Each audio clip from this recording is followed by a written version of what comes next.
প্রিয় শিক্ষার্থী, আজকের এই ক্লাসে 12 পাতায় যে অঙ্কগুলো আছে সেই অঙ্কগুলো করে দেখাবো। দেখো 12 পাতার একদম প্রথমে লেখা আছে নিচের সংখ্যাগুলোকে বৃহত্তর থেকে ক্ষুদ্রতর এবং ক্ষুদ্রতর থেকে বৃহত্তর ক্রমে সাজিয়ে চিহ্ন দ্বারা প্রকাশ করি।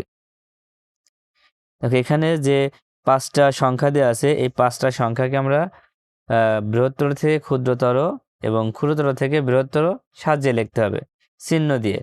তো বৃহত্তম মানে বড় আর ক্ষুদ্রতম মানে ছোট, তার মানে বড় থেকে ছোট আর ছোট থেকে বড়। এখন এই সংখ্যাগুলো আমরা প্রথমে কোনটা বড় কোনটা ছোট দেখে নেব। দেখো প্রথমে এখানে যে সংখ্যাটা আছে এখানে কয়টা অঙ্ক আছে দেখো 1 2 3 4 5 6, তার মানে এটাতে আমাদের 6টা অঙ্ক আছে। আমরা এখানে লিখে নিলাম এটাতে 6টা অঙ্ক আছে। তারপরে এটাতে আছে 5টা, তারপর এটাতে কয়টা আছে 1 2 3 4 5 6 7 8, এটাতে 8টা। তারপর এটা দেখো 1 2 3 4 5 6, এটাতেও 6টা। এখানে কয়টা আছে 1 2 3 4 5। প্রথমে এই 6 6 এই দুটা তুলনা করব কোনটা বড় কোনটা ছোট। দেখো এখানে এই দুইটার মধ্যে প্রথমে 7, এর 7 আছে আর এর 3 আছে, তার মানে এইটা কিন্তু বড়। এই 6 ছাড়া দেখো এই সংখ্যাটি ছাড়া এই সংখ্যাটি বড়, কারণ এখানে প্রথমটি 7 আছে প্রথমটি 3 আছে, তাহলে এর ছাড়া এটা বড়, আমরা এটা মনে রাখবো, এটা হচ্ছে বড়।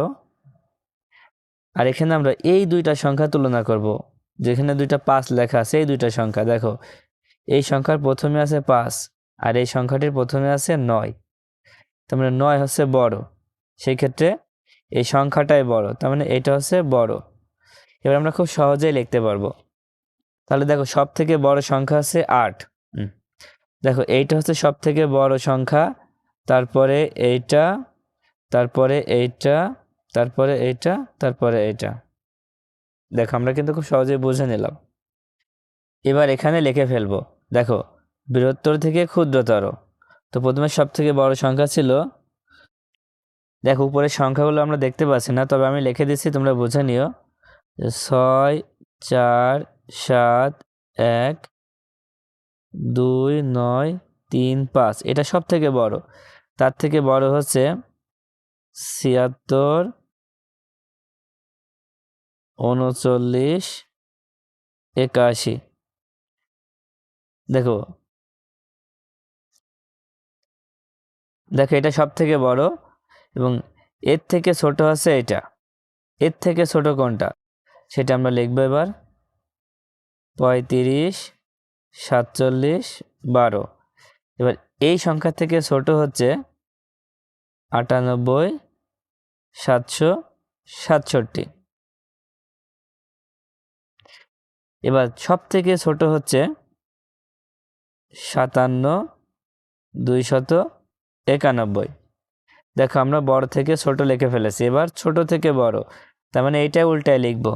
দেখো প্রথমে আছে 57 291, তারপরে হচ্ছে 98 767, তারপরে আছে 35 47 12, তারপরে আছে 76 39 81, আর সর্বশেষ আছে 64 71 29 35।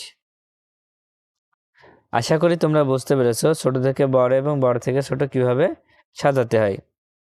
দেখো 12 পাতায় একদম নিচের দিকে 4 নম্বর দিয়ে এখানে 5টা সংখ্যা দেওয়া আছে। এই 5টা সংখ্যার মধ্যে ক নম্বরে বলা হচ্ছে সংখ্যাগুলোর মধ্যে কোনটি বৃহত্তম, আর খ নম্বরে আছে সংখ্যাগুলোর মধ্যে কোনটি ক্ষুদ্রতম। ঠিক আছে, তো দেখো আমরা প্রথমে এখানে তুলনা করে দেখব যে আসলে কোনটা বড় কোনটা ছোট। প্রথমে সংখ্যাগুলো গুনে নিই।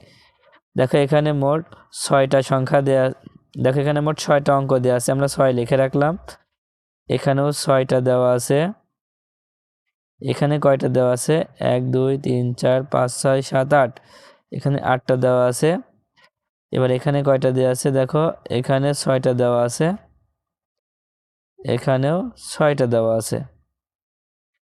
তো দেখো সব থেকে বড় সংখ্যাটা আমরা পেয়ে গেছি, এইটা হচ্ছে বড় সংখ্যা। কারণ এখানে 8টি অঙ্ক আছে। তাহলে আমরা লিখতে পারি যে সংখ্যাগুলোর মধ্যে বৃহত্তম সংখ্যা, তাহলে আমরা লিখবো হচ্ছে বৃহত্তম সংখ্যা কত হবে, এটা হবে দেখো 65, 71, 29, 50। এবার আমরা ক্ষুদ্রতম সংখ্যাটা খুঁজে বের করব। দেখো ক্ষুদ্রতম সংখ্যা লিখে নিলাম, বের করা খুবই সহজ। তো সবগুলোর মধ্যেই কিন্তু 6টি করে অঙ্ক আছে, শুধু একটার মধ্যে 8টি অঙ্ক আছে। তো এই একটা বাদে বাকিগুলোর মধ্যে খুঁজে বের করা খুবই সহজ। দেখো আমরা প্রথম অঙ্কটি তুলনা করি। দেখো এটা আছে 8, এখানে আছে 6, এখানে আছে 9, এখানে আছে 5। যেহেতু ক্ষুদ্রতম বলেছে, সব থেকে ছোটটা আমরা খুঁজবো। দেখো এখানে সব থেকে ছোট কোনটি? 8, 6, 9, 5। 5 সব থেকে ছোট। সেই জন্য এই 5 এই পুরা সংখ্যাটাই হচ্ছে ক্ষুদ্রতম, মানে ছোট। তাহলে ক্ষুদ্রতম আমরা পেয়ে গিয়েছি, কত হবে? 58, 92, 58, 32, 96। তো আশা করি তোমরা অঙ্কগুলো বুঝতে পেরেছো।